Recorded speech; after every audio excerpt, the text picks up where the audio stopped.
షాద్ నగర్ వైపు ఉన్న మన స్వర్గసీమ వెంచర్లో ప్లాట్లు కొన్న వాళ్ళంతా సంతోషంగా ఉన్నారు. ఒక్కసారి విజిట్ చేయండి.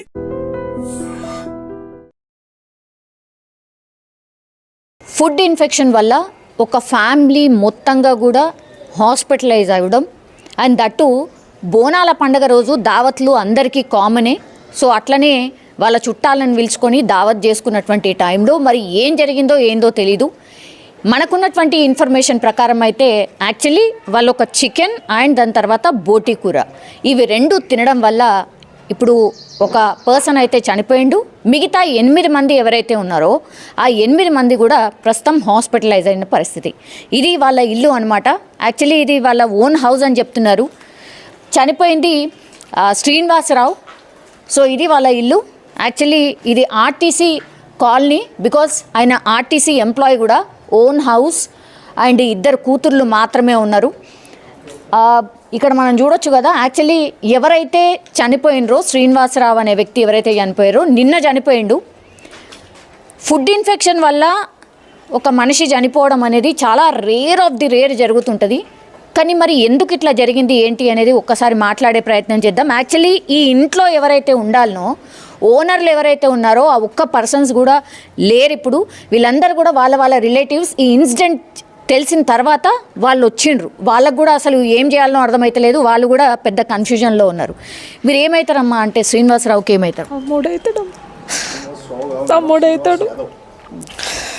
సొంతం చిన్నమ్మ కొడుకు తమ్ముడవుతాడు.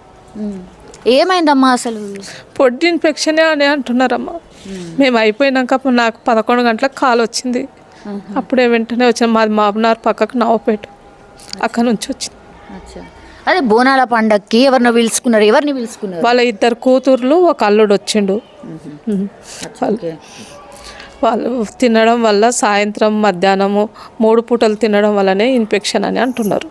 తాతయ్య బాగానే ఉన్నాడు. వాళ్ళ సీను వాళ్ళ భార్య బాగానే ఉంది. ఆమె నాన్ వెజ్ ముట్టుకోదు. ఆమె బాగుంది. అంటే ఆమె బాగుందంటే ఏం కాలే? కాలే. వీళ్ళందరినీ చూసి ఆమె కొంచెం ఇబ్బంది పడి టెన్షన్ పడి పడిపోయింది. అట్లా ఆమె తినలే. ఓకే, ఏమని చెప్తున్నారు అసలు? అంటే గిట్లా తినడం వల్ల గిట్లా మనిషి చనిపోవడం అయితే మనం ఏమన్నంటే తినడం వల్ల 3 పూటలు తిన్నాడు. ఆయనకు కొంచెం ఆల్కహాల్ రాత్రి నైట్ తీసుకున్నందుకు కూడా ఇబ్బంది అయ్యింది. మోషన్స్ వాంటింగ్స్ అయినందుకు హాస్పిటల్కు రమ్మంటే రాలేదు. బలవంత భార్య నిన్న 9 గంటలకు లాక్కెళ్ళింది ఆటోలో వేసుకొని. అప్పటికే కొంచెం కింద మీద అయిపోయింది అప్పటికే.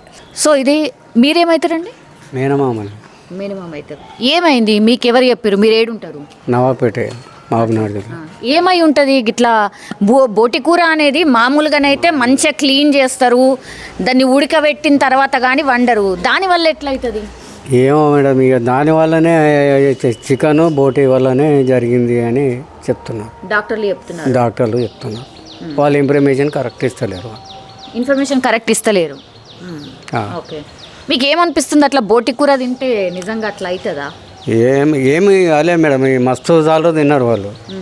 ఎన్నోసార్లు తిన్నారు. చికెన్ మటన్ అదే బోటే తిన్నారు. ఎక్కువ తినడం వల్ల అదే ఎప్పటికీ వాళ్ళు అదే తింటుండ్రి. మటన్ దగ్గర పోకుండ్రి.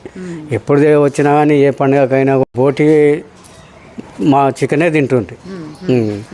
దానివల్లనే జరిగింది అని చెప్తున్నారు. ఇంకేమన్నా అయి ఉండొచ్చా బోటి కూర కాకుండా? ఏమో మేడం, ఇంకేం తెలియదు. మండే రోజు సాయంత్రం వెళ్ళింది కదా, ఇక్కడ తినేసి మండే రోజు సాయంత్రం వెళ్ళింది వాళ్ళ మహబూబ్ నగర్ వెళ్ళింది, తిమ్మసాన్పల్లె. అక్కడ కూడా ఆమె అవస్థ పడుతుంది. గ్లూకోజ్ లెక్కినాయి ఆమెకు కూడా. నడివే పరిస్థితి. ఇప్పుడు అన్నయ్య చనిపోయిందంటే కూడా ఆమె రానికి వస్తలేదు. ఇప్పుడు లేదు ఆమె వెళ్ళిపోయింది. ఇక్కడ తిని సాయంత్రమే బోనాలు ఉన్నాయి. మంగళవారం రోజు వాళ్ళతోటి తిమ్మసాన్పల్లెలో బోనాలు ఉన్నాయి. ఆ బోనాల కొరకు ఈమె వెళ్ళింది. ఇక్కడ నుంచి సాయంత్రం వెళ్ళింది. ఆమెకు కూడా అవస్థ పడుతుంది అక్కడ. మంచిగా లేదు ఆమెకు కూడా. ఈ ఇన్సిడెంట్ ఇంత పెద్దగా అయింది కదా, ఫ్యామిలీయే మొత్తం అందరు హాస్పిటలైజ్ అయింది కాబట్టి ఇంత పెద్ద ఫుడ్ ఇన్ఫెక్షన్కి సంబంధించిన ఇన్సిడెంట్ అయింది. అసలు ఎవరైనా గవర్నమెంట్ అఫీషియల్స్ ఇంకెవరైనా కాంటాక్ట్ అయినరా?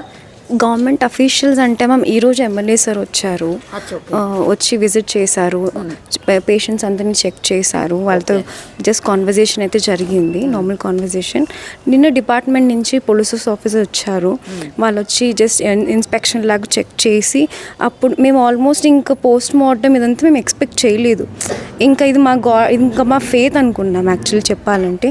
వాళ్ళు వచ్చి స్టాప్ చేసి బాడీని తీసుకెళ్ళి అక్కడ హాస్పిటల్ ఎవరైతే అడ్మిట్ అయ్యారో వాళ్ళు సేఫ్గా రిటర్న్ అయిన తర్వాతనే మీరు వచ్చి పోస్ట్ మార్టంకి ఫార్మాలిటీ స్టార్ట్ చేయాల్సి ఉంటుంది.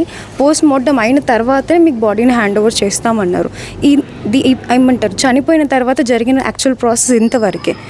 ఇన్స్పెక్షన్ కానివ్వండి, ఫుడ్ ఇన్స్పెక్టర్ ఇట్లా ఎవరు వచ్చింది లేదు, ఇప్పటి వరకు అయితే ఎవరు రాలేదు. మీరేమైనా కంప్లైంట్ చేసిరా? ఇప్పుడు ఎమ్మెల్యే గారు విజిట్ చేసిర్రు అని చెప్తున్నారు కదా, మీరేమైనా రిక్వెస్ట్ చేసిరా? యాక్చువల్లీ మేము ఈ సిచ్యువేషన్లో కంప్లీట్గా అప్సెట్గా ఉన్నాం. మేము ఇంకా వెళ్ళి కంప్లీట్ చేయాలి అన్న థాట్ మాకు రాలేదు ఇప్పటి వరకు. ఇందాక జస్ట్ 1 o'clockకి మేము వచ్చామన్నమాట ఇంటికి, 12:30 సంథింగ్, అరౌండ్ 1 o'clockకి. అప్పటిదాకా హాస్పిటల్లోనే ఉన్నాం. చిన్న పాప కంటిన్యూస్గా లూజ్ స్టూల్స్ పాస్ చేస్తూనే ఉంది. తనకి నైట్ ఆల్మోస్ట్ 103 టెంపరేచర్ ఉన్నది. ఇప్పుడు కొంచెం నార్మల్లోకి వచ్చింది. ఇప్పటి వరకు తను ఏం కన్జ్యూమ్ కూడా చేయలేకపోయింది. అమ్మమ్మ కూడా అలాగే ఉన్నారు. వాళ్ళు మాట్లాడడానికి కూడా వాళ్ళకి పేషెన్స్ లేదు, అంత ఇదిగా అయిపోయారు. శ్రీనివాస్ గారు మన్మరాలా? శ్రీనివాస్ గారి చెల్లెల కూతురు, అంటే మేనకోడలు, చిన్న పాప, she's around 7 years old. Even తను కూడా అడ్మిట్ అయి ఉన్నారు. So totally 9 members are admitted in the hospital, Himalaya hospital. Doctors ఏం చెప్తున్నారు అంటే లైక్ ఫస్ట్ తీసుకెళ్ళగానే ఏం చెప్పిండ్రు? మ్యామ్ యాక్చువల్లీ డాక్టర్స్ ఏమన్నారంటే ఒక 1/2 hour బిఫోర్ మీరు ముందుగా తీసుకొచ్చి ఉంటే we would have saved his life అని అన్నారు. బికాజ్ చెప్పాలంటే కొంచెం బాబాయ్ కూడా ఇనిషియేటివ్ తీసుకొని వెళ్ళి చెక్ చేయించుకుందాం అన్న ఒక మోటివ్తో హాస్పిటల్కి త్వరగా వెళ్ళి ఉంటే మేబీ ఆయన సేఫ్గా తిరిగి వచ్చేవారేమో. అంటే ఏముండే ఇష్యూ ఏముండే? ఇప్పుడు వామిటింగ్స్, మోషన్స్ అనగానే ఫస్ట్ ఏముంటుంది అంటే డిహైడ్రేట్ మ్యామ్, సివియర్గా డిహైడ్రేట్ అయ్యారు అండ్ వాళ్ళు ఏమి తీసుకోలేకపోయారు. సివియర్ వామిటింగ్స్ అయ్యాయి, లూజ్ స్టూల్స్ కంటిన్యూస్గా పాస్ చేశారనమాట. మండే కంప్లీట్గా ఇదే జరుగుతున్నది, ఫ్రీక్వెంట్గా పాస్ చేస్తున్నారు. ఇంట్లో ఎంతమంది ఎన్ని రకాలుగా చెప్పినా కూడా హాస్పిటల్కి మాత్రం వెళ్ళలేదు. సో నిన్న ఫోర్స్ చేసి బలవంతంగా ఇదే డోర్ దగ్గర చాలా సేపు బలవంతం చేసి రిక్వెస్ట్ చేస్తే అప్పుడు మేము ఫోర్స్ఫుల్గా ఆటోలో ఎక్కించుకొని వెళ్ళాం హాస్పిటల్ దగ్గరికి. హాస్పిటల్కి లోపలికి రీచ్ అయిన ఒక 5-10 minutesకి డాక్టర్స్ చెప్పారు ఈజ్ నో మోర్, దారిలోనే ఆయన చనిపోయారని చెప్పి. సిపిఆర్ అవన్నీ చెక్ ఈ నుంచి నడుచుకుంటూ వెళ్ళలే, హాస్పిటల్ దారిలోనే జరిగిపోయింది. బట్ వీళ్ళకి తెలియలేదు, వీళ్ళు కంగారులో ఉన్నారు కదా, వాళ్ళకి పల్స్ అంతా అర్థం కాలేదు. అలాగే వీళ్ళు హాస్పిటల్కి తీసుకెళ్ళిన వెంటనే వాళ్ళు చెప్పారు ఈజ్ నో మోర్ అండి, మీరు కొంచెం త్వరగా తీసుకురావాల్సిందని చెప్పారు డాక్టర్స్ కూడా. సిపిఆర్ చేశారు, అంతా చెక్ చేసి కూడా మీరు కొంచెం ఎర్లీగా తీసుకొచ్చి ఉంటే ఏమైనా చేసేవాళ్ళము. వాళ్ళు ఏం తిన్నారు అసలు? తినడం అంటే మ్యామ్ చికెన్, బోటీ ఇవి 2 మాత్రమే ఇంట్లో ప్రిపేర్ చేశారు విత్ బగారా రైస్. మార్నింగ్ అదే తిన్నారు, లంచ్లో అదే తిన్నారు, డిన్నర్లో కూడా అదే తిన్నారు, ఇంకేం చేంజ్ లేదు. ఏ రోజు చేశారు? ఇది సండేనా? Morning ma'am, Sunday morning prepare చేశారు. సో బ్రేక్ఫాస్ట్, లంచ్, డిన్నర్ ఇవే తిన్నారు ఈ 3 పూట్ల కూడా. బట్ నైట్ టైంలో ఆల్కహాల్ తీసుకున్నారని తెలిసింది మాకు కూడా. సో డాక్టర్స్ ఏమంటున్నారంటే ఇవి తినడం మాత్రమే కాదు, ఆల్కహాల్ తీసుకోవడం కూడా ఇంకొక రీజన్ అయ్యింది చనిపోవడానికి రీజన్. అండ్ డిలే చేయడం, ఆన్ టైం మనం వెళ్ళుంటే కనుక you would have survived. Monday రోజు ఏం తిన్నారు మరి? సరే సండే మీరు చెప్పింది, మండే రోజు కూడా ఇదే తిన్నారా? లేదు మ్యామ్, యాక్చువల్లీ సండే మొత్తానికి కంప్లీట్ అయిపోయింది. మండే అంతే చాలామంది చెప్తున్నారు ఫ్రిడ్జ్లో స్టోర్ చేసి మరి తిన్నారని చెప్పి చాలా న్యూస్ చూశాను. But no, it's not true. Sunday రోజు ప్రిపేర్ చేశారు, సండే ఈవినింగ్ కల్లా అది కంప్లీట్గా ఫినిష్ అయిపోయింది. మండే రోజు పెట్టుకొని తిన్నదైతే కాదు, సండే ఏదైతే తిన్నారో వాళ్ళు మండే రోజు ఎక్కువ ఇంపాక్ట్ చూపించింది. సో మండే రోజు ఇంపాక్ట్ చూపిస్తే తగ్గిపోతుందిలే అని చెప్పి వాళ్ళు వెయిట్ చేశారు. బట్ అది సివియర్ అయిపోవడం వల్ల ట్యూస్డే రోజు ఫోర్స్ఫుల్గా తీసుకెళ్లాల్సి వచ్చింది. ఒకరి తర్వాత ఒకరు సివియర్ అయిపోవడం వల్ల అందరినీ ఒకటే హాస్పిటల్ అడ్మిట్ చేసాం. అచ్చా, సండే రోజు తిన్న ఫుడ్డే మండే రోజు కూడా ఫ్రిడ్జ్లో పెట్టుకొని అది లేదు, ఏం లేదు. అదే అసలు అందరూ కూడా మండే రోజు కూడా సండే ప్రిపేర్ చేసింది మండే రోజు తిన్నారు అనేదే చాలా మంది. నో యాక్చువల్లీ మార్నింగ్ నుంచి చాలా మంది వచ్చారు, నేను చెప్పాలనుకున్నా ఇది వాళ్ళకి. బట్ నో, సండే రోజే కంప్లీట్ అయిపోయింది. ఏ ఫుడ్ ఫ్రిడ్జ్లో పెట్టి తిన్నదే లేదు. కండిషన్ బాగాలేదు కాబట్టి తీసుకెళ్లారు. ఒకరి తర్వాత ఒకరికి కంటిన్యూస్గా వామిటింగ్స్ అవ్వడం, లూజ్ స్టూల్స్, అందరికీ ఇదే సిచ్యువేషన్ సిచ్యువేషన్ జరిగింది మ్యామ్. చిన్న పిల్లలకి ఫీవర్ ఎక్కువ అయిపోయింది. ఇంకా బాబాయ్ వాళ్ళ పిల్లలకి కూడా లూజ్ స్టూల్స్, వామిటింగ్స్ కంటిన్యూస్ అయిపోయాయి. తినకేం ప్రాబ్లం అయింది? దీనికి ఏంటంటే లూజ్ స్టూల్స్ అందరికన్నా ఎక్కువగా జరిగాయి. వామిటింగ్స్, లూజ్ స్టూల్స్ ఎక్కువ జరిగాయి. అండ్ లూజ్ స్టూల్ కలర్స్ ఏవైతే ఉంటాయో అవి డిఫరెంట్గా అయ్యాయి అన్నమాట. సో తను గమనించుకోలేదు. అండ్ పిన్ని దగ్గరుండి అన్ని సేవలు పిన్నియే చూసుకున్నారు. మంచి చెడు అన్ని ఆవిడే చేయడం వల్ల డాక్టర్స్ ఏమంటున్నారంటే వైరస్ అనేది డైరెక్ట్గా కూడా ఇండైరెక్ట్గా కూడా స్ప్రెడ్ అవుతుంది. సో ఆ రీజన్ వల్ల కూడా మీ పిన్ని కూడా ఎఫెక్ట్ అయ్యారు. And she'll not consume non veg తినరు ఆవిడ, అస్సలు తినరు. అండ్ బీపీ లో. సో దగ్గరుండి అన్ని చూడడం వల్ల ఇంకా ఆవిడ డిప్రెస్డ్ అయిపోయి లో అయిపోయారు.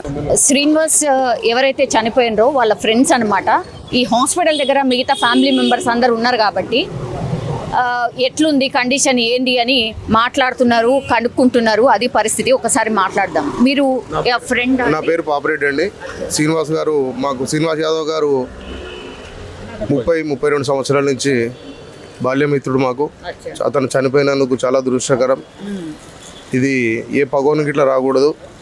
చాలా బాధాకరమైన విషయం. మొత్తము సండే రోజు మార్నింగ్ బోనాల పండుగ సందర్భంగా మటను అని బోటి మటన్ తిన్నారు. 2 పూటలు తిన్న వాళ్ళకి చాలా ఇబ్బంది అయింది. అంటే ఎవరైనా సామాన్యంగా మార్నింగ్ తింటాం, సాయంత్రం తింటాం. అది మార్నింగ్ తిన్న వాళ్ళకి ఎఫెక్ట్ కాలే కానీ సాయంత్రం తిన్న వాళ్ళకు ఎఫెక్ట్ అయింది. 10 మందిలో మా మిత్రుడు సీను గారు చనిపోయినారు. వాళ్ళ మిస్సెస్ కానీ వాళ్ళ పిల్లలు కానీ అందరూ చాలా ఇబ్బందికరంగానే ఉన్నారు. డాక్టర్ వాళ్ళు ఇట్లా బాగానే సహకరిస్తున్నారు. వాళ్ళు ట్రీట్మెంట్ ఇట్లా కరెక్ట్ చేస్తున్నారు. ఏం చెప్తున్నారండి? మిగతా పరిస్థితి వాళ్ళ వైపు నాన్ వెజ్ తినదు. వాళ్ళ వైపు తినదు కానీ ఆ హస్బెండ్కు ఉన్నది. వాష్రూమ్ ఇట్లా తీసుకుపోయింది కాబట్టి ఆమెకి ఇట్లా ఇన్ఫెక్షన్ సోకింది. ఆమెకి ఇట్లా బాగా 105, 102, 103 జ్వరం ఉన్నది. నిన్న నుంచి జ్వరం ఏం తగ్గట్లేదు. బీపీ ఇట్లా డౌన్ అవుతుంది అని డాక్టర్ వాళ్ళు ఇట్లా సహకరించి చెప్తున్నారు. ఇది చాలా దురదృష్టకరం. ఇప్పుడు ఆయనకు సీరియస్గా ఉన్నప్పుడు మీకు ఏమైనా ఫోన్ వచ్చిందా? మీరుండేనా? మీరు పోయినరా ఇంటికి? నేను ఆ రోజు నేనైతే లేను, మా ఫ్రెండ్స్ ఉన్నారు. బయట ఉన్నాము. యాక్చువల్ మేము బయట ఉన్నాము. మాకు ఫోన్ రాగానే ఆ లోపు ఇక్కడికి వచ్చేసారు. ఇక్కడికి రాగానే ట్రీట్మెంట్ రాగానే వీళ్ళు తీసుకొని ట్రీట్మెంట్ స్టార్ట్ చేశారు. సిపిఆర్ చేయడం కానీ, షార్ట్ కొట్టడము, ఇంజెక్షన్ ఇవ్వడం అన్నీ చేశారు కానీ ఫలితం లేకపోయింది. అంటే అప్పటికే సీరియస్? Maybe serious. అంటే నడుచుకుంటూ తీసుకొచ్చి ఆటోలో తీసుకొచ్చారు. అప్పటికి బాగానే ఉండేనా? బాగానే ఉంది. అంటే అప్పటికి మేబీ 80-90% ఛాన్సెస్ తక్కువ, ఎక్కువైందా లేదు. సిపిఆర్ చేశారు అన్ని హాస్పిటల్లో. 1.5 hour ట్రై చేశారు వీళ్ళు. ట్రై చేశారు. 1.5 తర్వాత వచ్చి లేదు అని చెప్పేసి ఎంత అంటే బీపీ డౌన్ అంటే ఎంత ఉండేనట్టు? ఇక బీపీ ఏం చెప్పలేదు మాకు. మేము వచ్చేసరికి అయిపోయి మాకు తెలిసినప్పుడు మేము 1/2 hourలో వచ్చినాము. ఇప్పుడు తనని తీసుకొచ్చిర్రు, తనతో పాటు మిగతా ఫ్యామిలీ మెంబర్స్ ని అందరిని కూడా తీసుకొచ్చిర్రా? అతనితో పాటు వాళ్ళు వచ్చిర్రు. అతనితో పాటు రాగానే ఇక్కడ రాగానే అక్కడ పరిస్థితిని బట్టి వాళ్ళ భార్య బేహోష్ అయిపోవడము, వీళ్ళందరికీ మళ్ళీ చక్కెర వచ్చి పడిపోవడం చెక్ చేస్తే వీళ్ళకి కూడా ఫుడ్ ఇన్ఫెక్షన్. ఈ డిపోని పలకనామా డిపో రిమూవ్ చేసిరట. దయచేసి ఆర్టీసీ వాళ్ళు ఇట్లా ఇది గమనించి, చాలా గరీబ్ కుటుంబం అండి. పిల్లలు ఎవరు లేరు. ఇంకా ఆ పిల్లలకు బతకనికి ఇట్లా ఇబ్బంది ఉంది. కాకపోతే ఒక ఇల్లు ఒకటే ఉంది. అది ఇప్పుడు ఉన్నది కాదు. ఎప్పుడు వాళ్ళ నాన్న ఆర్టీసీ సొసైటీ నుంచి కొన్నాడు. ఆర్థికంగా తినడానికి ఇట్లా ఇబ్బందికరమైన విషయమే. వాళ్ళ పరిస్థితి ఇట్లా హాస్పిటల్ బిల్స్ ఇట్లా చాలా అవుతున్నాయి. దయచేసి ఇది గమనించి అందరు సహకరించాలి. గవర్నమెంట్ ఎంప్లాయీస్ ఇట్లా వాళ్ళు ఎవరైతే మీడియా ద్వారా. ఇప్పుడు ఫుడ్ ఇన్ఫెక్షన్ అంటున్నారు కదండి, ఫుడ్ ఇన్ఫెక్షన్ కి సంబంధించి అంటే నమూనాలు తీసుకపోయినరా? ఎవరైనా ఫుడ్ ఇన్స్పెక్టర్ ఎవరైనా వచ్చిండ్రా? ఫుడ్ ఇన్స్పెక్టర్ వాళ్ళు అయితే ఎవరు రానట్టుందండి. నేను ఇట్లా ఇక్కడే ఉన్న నిన్న నుంచి. ఫుడ్ ఇన్స్పెక్టర్ వాళ్ళు అయితే ఎవరు రాలేదు. కాకపోతే షాంపిల్లీలు పంపించారంట. ఎమ్మెల్యే సాబ్ ఇట్లా చెప్పాడు, నేను ఫుడ్ ఇన్స్పెక్టర్ వాళ్ళకి ఇట్లా ఇన్ఫర్మేషన్ ఇస్తాను. మరి ఏమో ఎమ్మెల్యే గారు ఏం చెప్పారో ఇంతవరకు అయితే రాలేదు వాళ్ళు. కాకపోతే హెల్త్ డిపార్ట్మెంట్ వాళ్ళు, గవర్నమెంట్ డిపార్ట్మెంట్ వాళ్ళు అయితే వచ్చి బాడీ కండిషన్, వాళ్ళ పరిస్థితి కండిషన్స్ అన్ని తెలుసుకున్నారు. మరి ఏం రిపోర్ట్ ఇచ్చారు అనేది మాకు ఇట్లా తగిన రిపోర్ట్ లేదు మా దగ్గర. ఇప్పుడు శ్రీనివాస్ గారు బాడీ ఎక్కడ ఉంది? ఇప్పుడు ఉస్మానియా హాస్పిటల్. ఇంకా కూడా అంత్యక్రియలు నిన్న నైట్ తీసుకెళ్లారు. అంత్యక్రియలు చేయాలంటే ఇప్పుడు ఫ్యామిలీ మొత్తం పైన అడ్మిట్ ఉన్నారు. ఏ విధంగా చేయాలో అంత్యక్రియలు చేయలేం కదా. అందుకని ఉస్మానియాలో ఉన్నారు. ఇప్పుడు వీళ్ళు డిశ్చార్జ్ అయితే మనం అక్కడ ఇన్ఫార్మ్ చేస్తే పోస్ట్ మార్టం చేస్తారు. చేసి అప్పుడు బాడీని తీసుకొచ్చి ఇక్కడ సాబ్నర్లో చేద్దామని డిసైడ్ చేశారు. ఇది సిచ్యువేషన్ అనమాట. యాక్చువల్లీ మనం ఏమనుకున్నామంటే అంత్యక్రియలన్నీ కూడా పూర్తయిపోయినాయి అని అనుకున్నాము, కానీ కాదు. స్థానికంగా ఉన్నటువంటి ఎమ్మెల్యే వచ్చి విజిట్ చేసిండ్రు, మాట్లాడినరు. ఆ తర్వాత ఇప్పుడు ఎగ్జాక్ట్ రీజన్ ఏంది అండ్ హాస్పిటల్లో ఉన్న వాళ్ళు ఇక్కడికి వచ్చి వాళ్ళకిచ్చి వాళ్ళు అసలు ఏం జరిగింది ఏంది తెలిసిన తర్వాతని పోస్ట్మార్టం అంతా పూర్తి చేసిన తర్వాతనే అంత్యక్రియలు జరిగే అవకాశం అయితే కనిపిస్తోంది. కానీ నిజంగానే ఎవరు కూడా ఎక్స్పెక్ట్ చేసి ఉండరు. అంటే నడుచుకుంటూ పోయిన వ్యక్తి హాస్పిటల్ పోయేసరికే చనిపోవడం అనేది నిజంగా వీళ్ళకు కూడా అంటే ఒక షాకింగ్ లాంటి వార్తే. ఫుడ్ తిన్న తర్వాత మనిషి చనిపోవడం అనేది చాలా రేర్ ఆఫ్ ది రేర్ మనం వింటూ ఉంటాం. అందులో ఇదొక ఇన్సిడెంట్ అని కూడా అనుకోవచ్చు. అందరు ఫ్యామిలీ మెంబర్స్ కూడా అందరు షాక్లో ఉన్నటువంటి పరిస్థితి అయితే కనిపిస్తోంది. నిజంగా ప్రస్తుతం ఉన్నటువంటి సమాజం దేనికి ప్రయారిటీ ఇస్తుంది? ఆర్థిక సంబంధాల చుట్టూ మాత్రమే తిరుగుతోంది. మళ్ళీ ఎన్నికలంగానే చాలా విరక్తి కలుగుతున్నాం. మంచి అనిపిస్తుంది కదా, లేడీస్ కూడా ఛాలెంజింగ్ జాబ్స్ చేసినప్పుడు చాలా బాగుంటుంది. ట్రాఫిక్ అసిస్టెంట్స్ గా నియమించిన ట్రాన్స్జెండర్స్ అందరితో సాల్యూట్ చేయించుకుంటున్నారు. ఫుడ్ డెలివరీ ఇవ్వటానికి వెళ్ళినటువంటి డెలివరీ బాయ్ అనిల్ పై కళ్ళ ముందు